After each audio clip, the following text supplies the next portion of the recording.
have a very special guest tonight. His name is Imam Johari Abdul-Malik.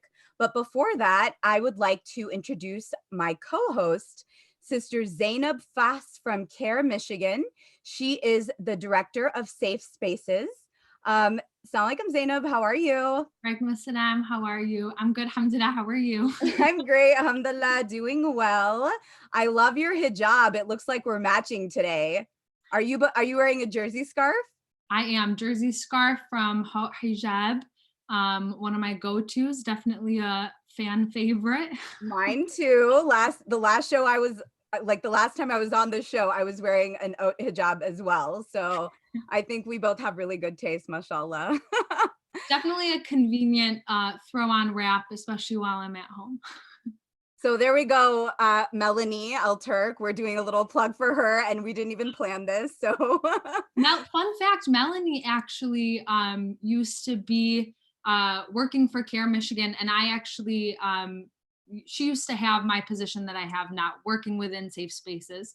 She started off at CAIR-Michigan, and now look at where she is. Wow, subhanallah. I did not actually know that. Very, very cool. So Zienab, I would love to hear a little bit more or a lot more about the Safe Spaces program at CAIR-Michigan. Glad you asked. So I like to, tell people or explain safe spaces in a way where, usually people think about CAIR-Michigan, CAIR in general, about our attorneys filing lawsuits. And of course, that's a lot of what we do, but what are we doing outside of the courthouse to combat Islamophobia and discrimination?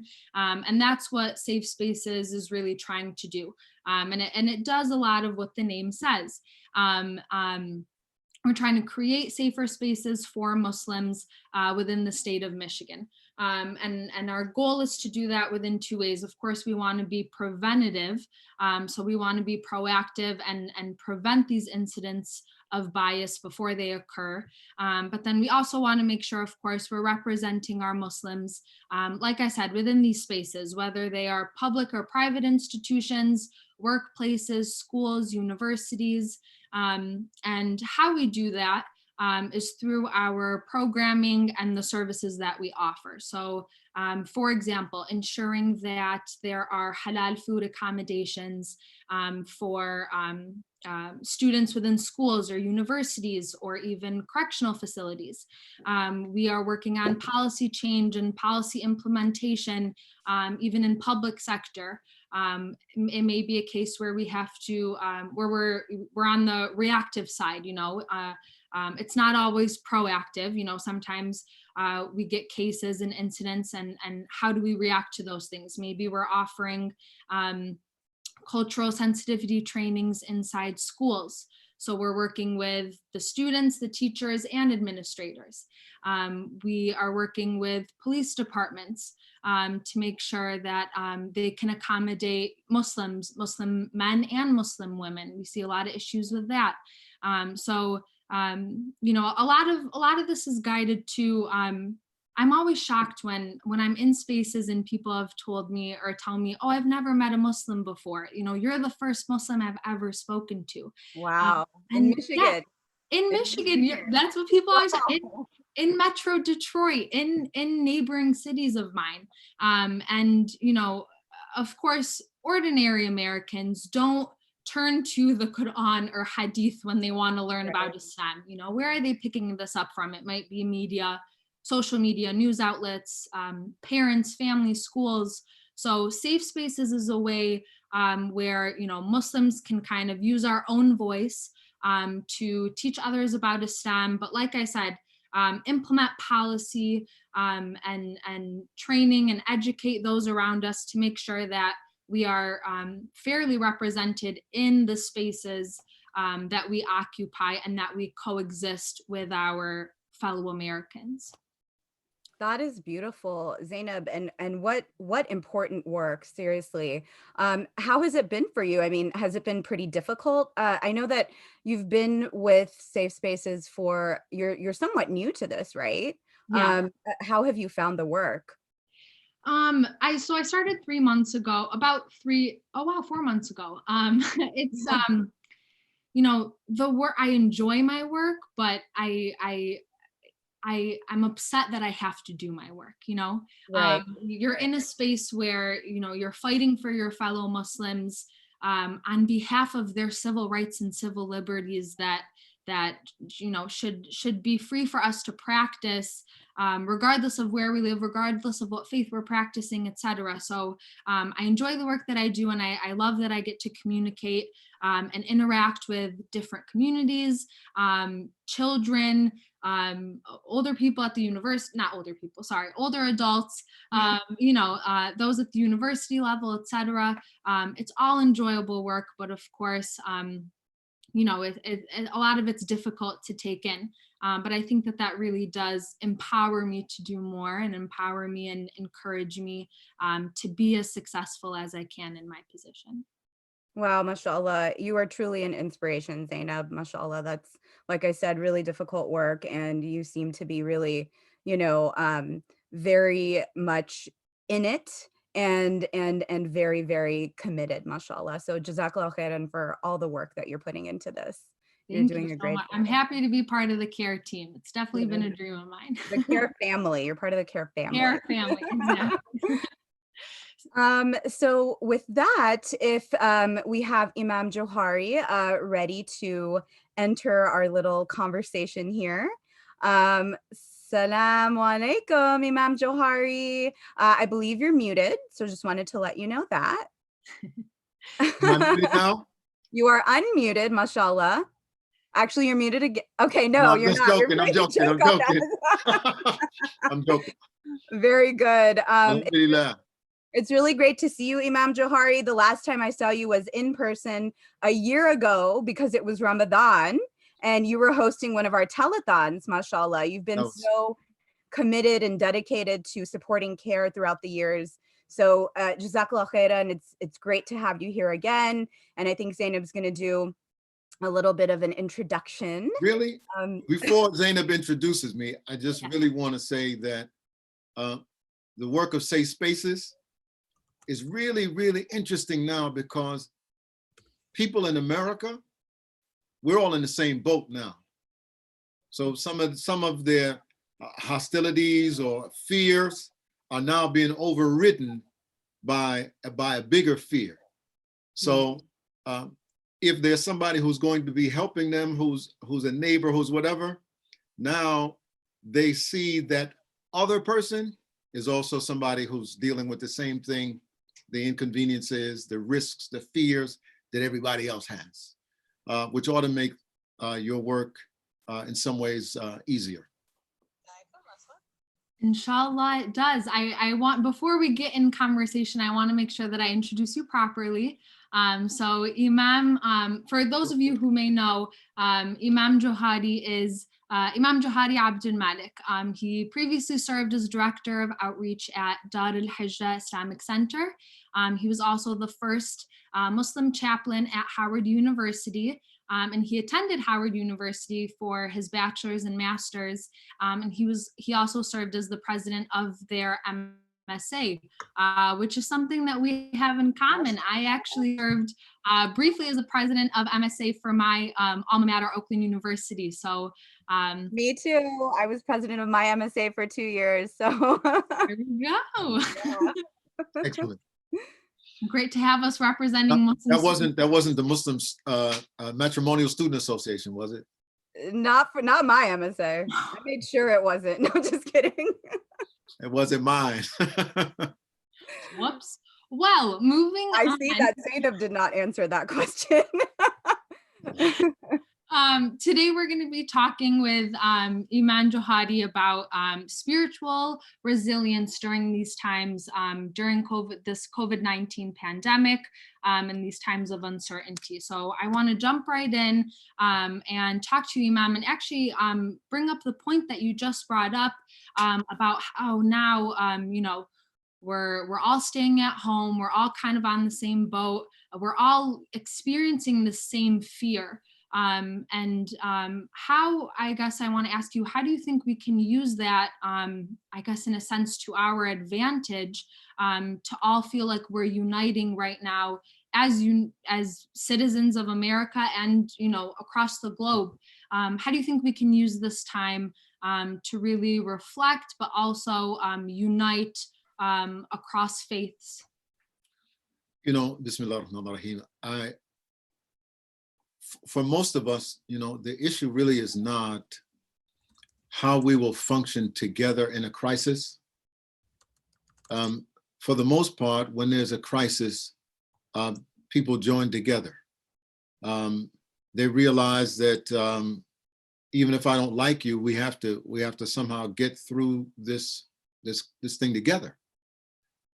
The real challenge is, how do we prepare ourselves when we go back to a state where now we're not isolated, but we can segregate. We now don't have the circumstance where we're afraid of something that's common to all of us. Now we can go back to being afraid of each other.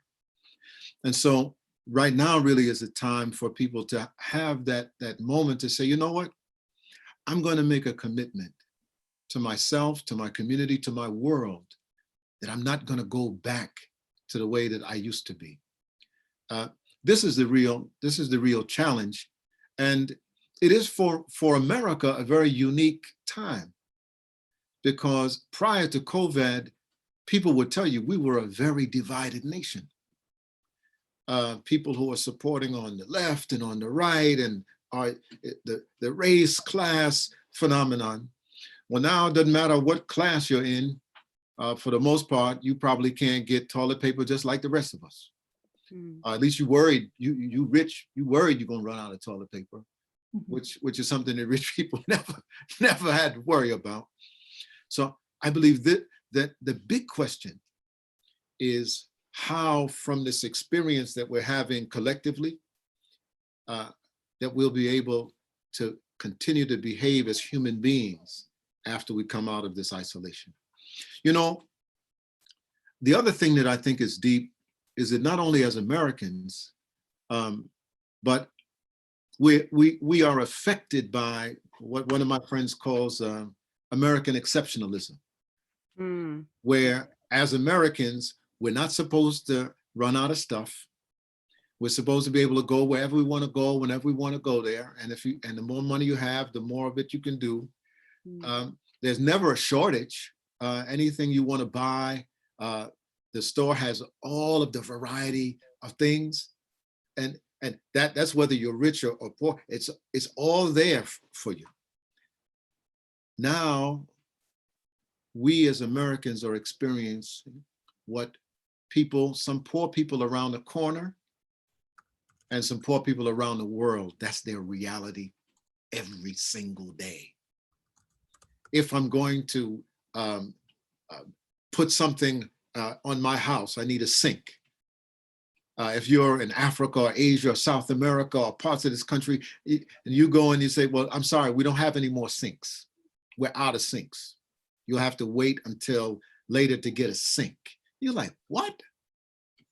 That's where we live now as Americans, realizing or not realizing that people around the world live like that every single day. So we got to get over our exceptionalism. This is a great chance to grow out of that sense of entitlement that we think we have. Everything is at our fingertips. People will not have that sense of the rat race until they actually are facing the kinds of circumstances like the people who visit the grave, and you see at the grave, there ain't nothing happening there. So it's your turn, Zienab. Hit me. I'll go, actually. Oh, okay. Asma, do your thing.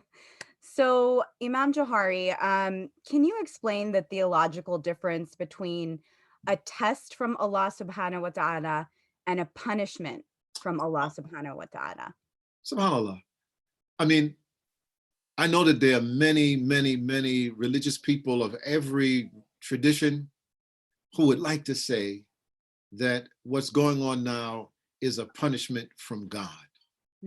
Right. That because I don't know, because people watch too much on social media too much. This is a punishment for them, right? Or, you know, capitalism, or Chinese because they eat different kinds of food. I'm not gonna say nothing, but different kinds of food, that this is a punishment. That's why Wuhan. He says, Allah, every one of us, the Quran says, will you say that you believe and not be tested? Everybody's going to be tested sooner or later. The guilty, the innocent, the rich, the poor, everyone is going to be tested. This is a test for all. This is the first time we had a sense that the whole world is being tested all at the same time. That no one can say. The Prophet Muhammad sallallahu alaihi wasallam, he was asked, oh, is such and such a person, they had a plague. Is this a punishment for them? The people who lived in Ad and Thamud, they were punished by Allah. So anybody who's doing what we see as doing that must be the same thing.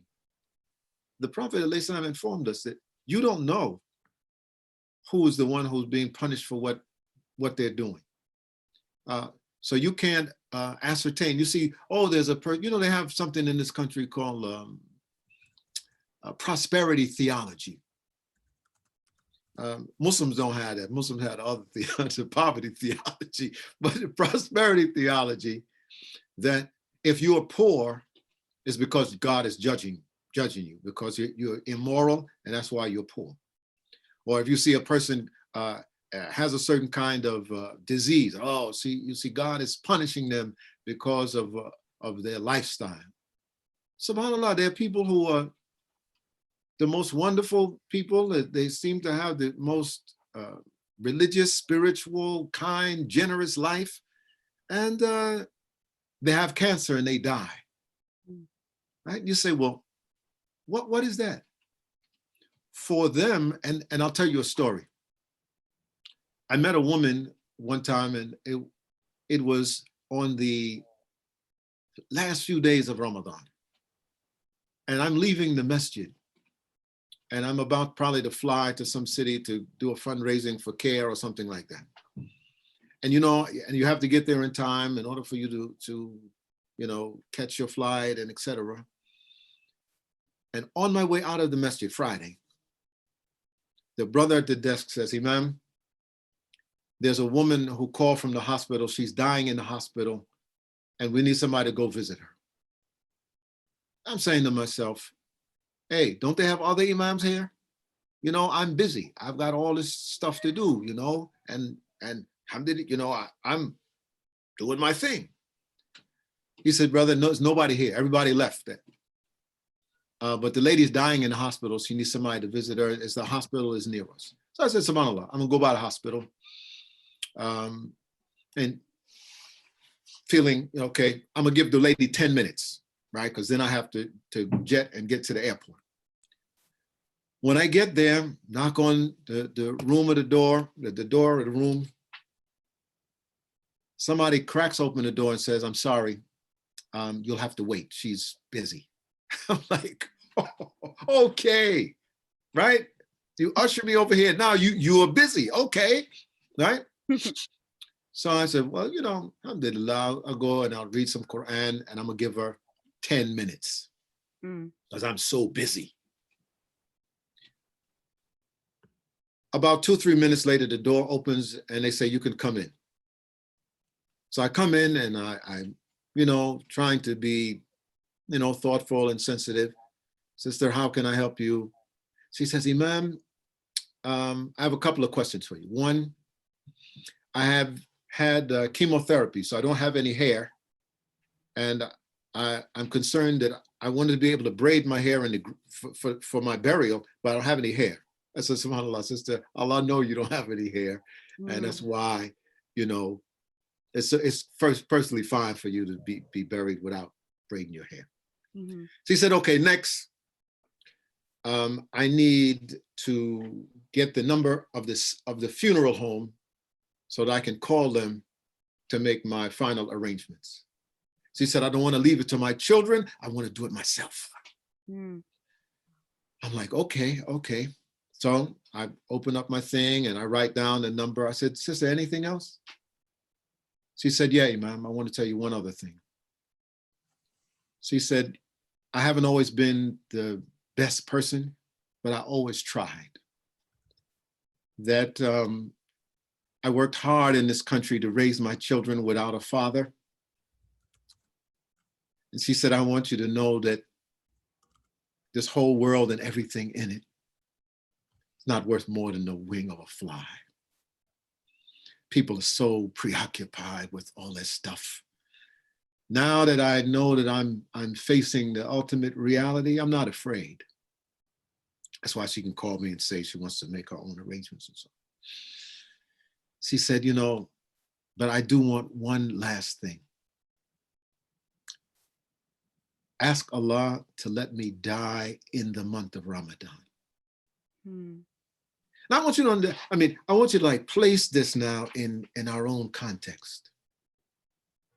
We are so preoccupied about tomorrow and what we are afraid is going to happen, and when is it going to end, and how is it going to resolve, and we're just so afraid of the unknown. This is a woman who said, I'm not very religious. I mean, I believe in God and I try to be the best person I can be. But now that I see what's before me and what's behind me, my faith has informed me I shouldn't be afraid. I'm ready. I just want to make sure that whatever I'm doing, I go out the right way. Well, I left her really feeling that she had done me a favor. And that all of my preoccupation with what I'm doing, I'm like, hey, this lady gave me something I'll never, ever, ever, ever forget. You know, and she looked out the window in a way, kind of looking like, you know, soon, you know, my ultimate reality is going to come. I flew out, I did whatever fundraising event, and I came back. And Monday I went to the masjid and they said, Imam, we have a funeral today after prayers.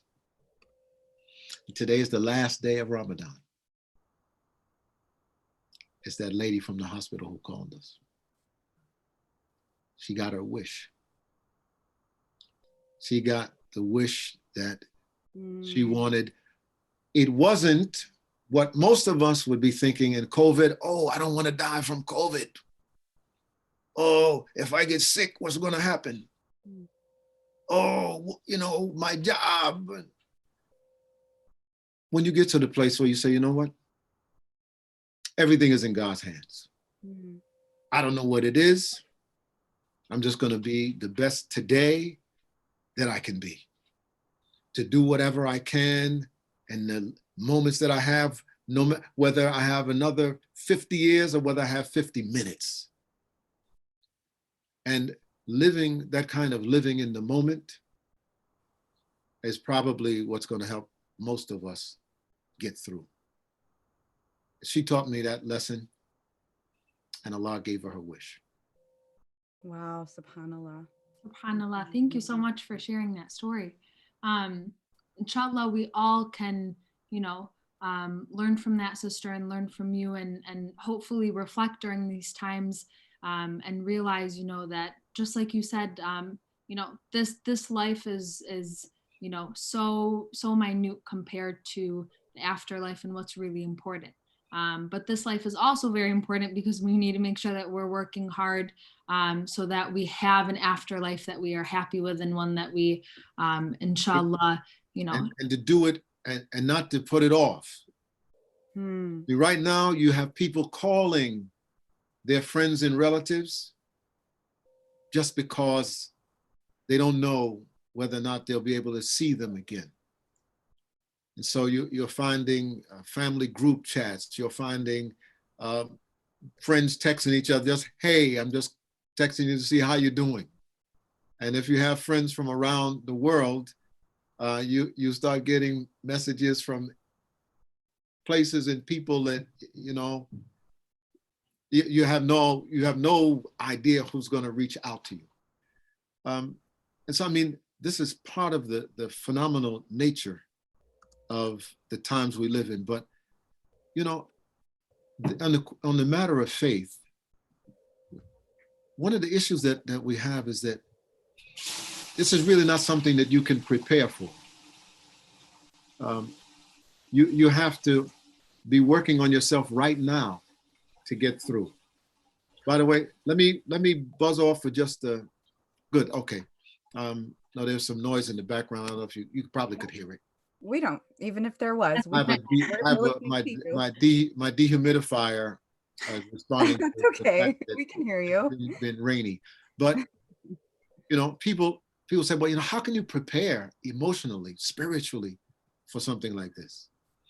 You know, the Quran reminds us, you know, that when a masiba, when a trial hits you, the believer says, La hawla wa la quwwata illa billah. There's no might and there's no power greater than Allah.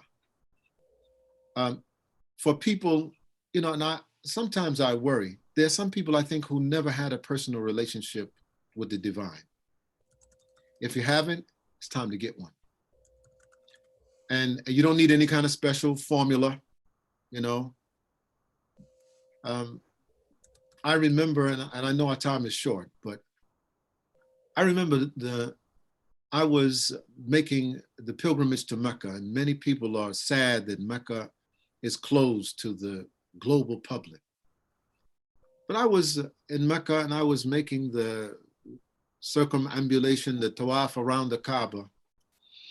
And I noticed everybody there, they were in groups and they were reciting behind their, you know, Allahumma barak lana barak, right? Even though their language wasn't Arabic, but they were all doing their best to recite supplications at the house of worship established by Adam, rebuilt on the foundation of that by Abraham and his son, right? The well of Zemzem is there from his wife. And I said, you know what? I think if I talk to Allah just like from here, Allah is going to understand me. Yeah. So I'm coming to the part right after I passed by the Hijrah maqam there, and it gets wide, and I see, you know, oh Allah, I'm here. I'm worshiping. I'm so incredibly grateful. And I'm talking to you in English and you can understand what I'm saying. Right. Right? That, man, this is so amazing. Look at all of humanity is gathered together like this. And I don't have to read from some kind of book or whatever. That in this time for people to sit down. One brother, I was in the Gambia, he said, so brother, if I'm supplicating to Allah, can I speak in Creole language? In my patois? I said, yeah, brother, you if it's really in here, say what you want to say. And guess what? Sometimes you get the answer. You get the answer right then. You get the answer today from a problem that you had a month ago, but you never asked Allah, oh Allah, I have such and such a problem. And I know that it's not because you're far away from me, it's because I'm far away from you. So now I'm asking you in this time when I'm having this trial, I don't know what's going to happen. Can you help me with this? I've had that in my life many times. And Allah produced the result in an instant. And you're like, wow. So this super transcendent deity being is listening to little insignificant Johari in Washington, D.C., walking in the park because he lost his car keys. Right? And something says, stop, turn around, look on the ground, And I'm like, I done looked everywhere for it. Says, stop, turn right, look on the ground. I'm like, okay. And sure enough, there they go. I'm like, wow. If you ever had that experience, then you know that Allah is able. And that will get you through. And if you haven't, then you need to start talking to Allah and asking Allah for the things you need, even if it's those hijabs that y'all like so much, right? And you're praying that Amazon will still deliver them, or whatever it is. And I think, by the way, I'm being light. I think that in these times of difficulty, it's good to have fun too. Not to make fun of this crisis, but to have some enjoyment, to get together with your family and play games, and be silly. And it will allow you, alhamdulillah, to get through this group. All right, I've been rambling on, I guess, because I have had many people to talk to, so. No. We're listening to every word. And we will have a little fun question in a minute. But before that, Zienab wanted to ask you something. We have a couple more minutes, something a little bit more serious, and then we'll get to a fun question for you, Imam Johari. Yeah, like Esma said, we enjoy listening to you. I was reflecting on what you were saying as you were speaking, and I was thinking too, the best reactions I've gotten from my dua were when I completely put my faith in God, and I really saw the difference. And my dua changed from God give me what I want to I trust you. And those were the times where I got my immediate answer, and it was undeniable. And sometimes if I didn't like that answer, I would pray again, and I would say, okay, God, I trust you, but I need you to be a little more clear.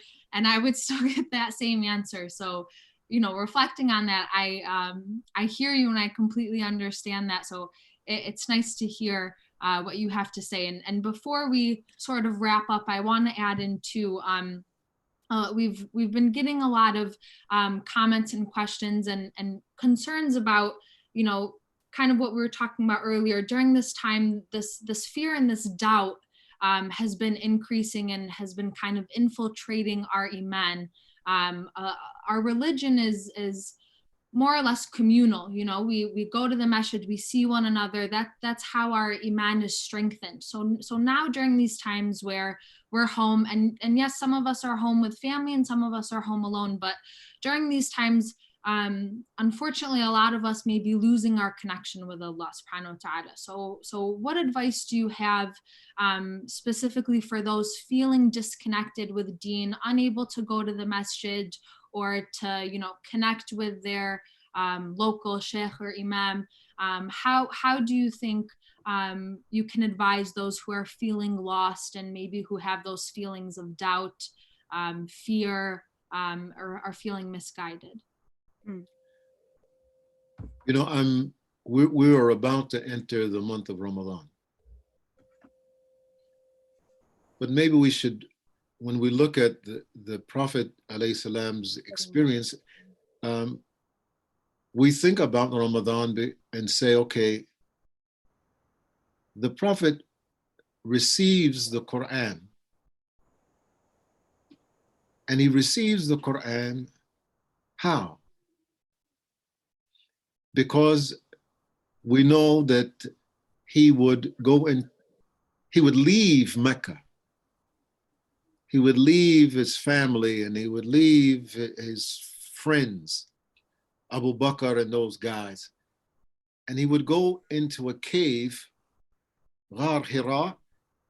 And it's a cave, if you've ever been to Mecca, that when you're in the cave, you can look down and see the valley that Mecca is in.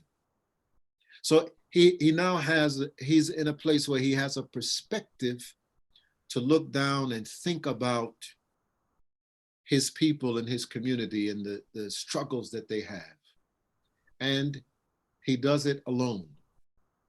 And if you read Bukhari, it says that he made this a habit of seclusion until the love of seclusion filled his heart. So in his desire to solve not his own personal problems. I mean, well, alhamdulillah, he's married to Khadija, she's rich, right? He himself, he doesn't smoke, he doesn't drink, he doesn't gamble, he has all the personal vices. He's not going to the cave to clean himself up. He is secluding himself to build this relationship between himself and his Rabb, and to get something from that seclusion that's going to help him when he comes out to solve the problems of his people. This khulwa, this seclusion, and in that seclusion, Allah gives him a profound gift. Iqra bismi rabbika alladhi khalaq, khalaqa al-insana min alaq, Iqra wa rabbuka al-akram, alladhi allama bil qalam. Now Allah is giving him something. He's giving him a book. He's giving him guidance. He's taking a person who's illiterate and providing him with the kind of information that will allow him to transform his society when he leaves the cave. We celebrate that Quran every Ramadan. And we like to do it in congregation, but remember that the Prophet ﷺ got this by spending some time in seclusion. Most of us never spend time in seclusion. We don't. We like to think that all of our guidance is going to come being in the Jama'at. Well, guess what? In the gathering, right? We're now in a place where, okay, Allah is giving us a stay-at-home order. Seclude yourself. Start having a relationship with me. And in it, build that relationship such that when you leave the cave, you will be able to share with people about that relationship that you now have with yourself and your Creator. And that would be my advice to people, to see it as the Prophet ﷺ saw it and began to love it as a way to draw closer. Most people, even in Ramadan, they don't have time to make i'tikaf. They can't stay away from their worldly life. Now, a lot of people now have to say, wow, how can I adjust to live a simple and secluded life? I only go out for necessities and then I come back. This is a reset. It is a reset for us as human beings, but it is also a reset for our environment. How light is our carbon footprint now, right? The earth is engaged in a carbon fast right now. They say over parts of China, they're beginning to see the water run clear in the river and the skies are open and people can breathe the air. So the earth is on a reset. Human beings are on a reset. I'm sure probably in ways that we can't imagine. Our whole reality is having on this planet a reset. And in in our discomfort, we pray to Allah that when we come out of the reset, the world will be different. Inshallah, inshallah. And better. Right. Absolutely. And what is before us is better than what's behind us. Inshallah. Jazakallahu khairan, Imam Johari. Those were some really beautiful and inspirational words. And may we all remember them, especially those of us who are feeling that disconnect and needing that reminder. By the way, I'm gonna let you know a secret. If you think that this was Imam Johari, I called some sisters that I know and I asked them, what should I say? And the sisters told me, Imam, these are the things that are important. 1, 2, 3, 4, 5. Okay. I put some low, the Johari hot sauce on it to fill. But I do want to give snaps to those sisters. Yes, exactly. My wife and other sisters who, I interviewed them like, MashaAllah. And thank you for giving credit where it's due, Imam Johari. So that in itself you know, is an inspiration as well. So our last question for the evening is this, Imam Johari. If you could, what message would you put on a billboard right now? Like, what would you want the world to know? Ooh, that's a stumper. Let me see what the sisters told me to say. Look at my notes. Yes. What they told me is that through faith, knowing that you are not alone and that Allah has not brought you to this point and that Allah will not fail you. Wow. That's beautiful. You were very prepared for this, Imam Johari. No. I'm reading from what they told me. I wrote it right here. Through faith, knowing that you are not alone and that Allah has brought you to this point and that Allah won't leave you alone. Wow. MashaAllah. Maybe for our next daily dose, we should have these sisters come on and really share their knowledge and profoundness with us. All right, I'll talk to them, see what we can do. All right. I do want to say one other thing though, which is that because of the lack of gatheredness, organizations like CAIR and our community, Masajid and others are suffering financially. The fundraising season and so on is of Ramadan and people's generosity is what fuels the ability to do the amazing work that Masajid and community organizations and organizations like CAIR do.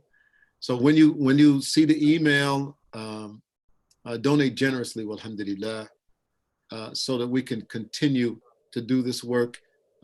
Safe spaces, can prepare those spaces so that when we return to the new normal, that CAIR and others will have the resources to do what needs to be done.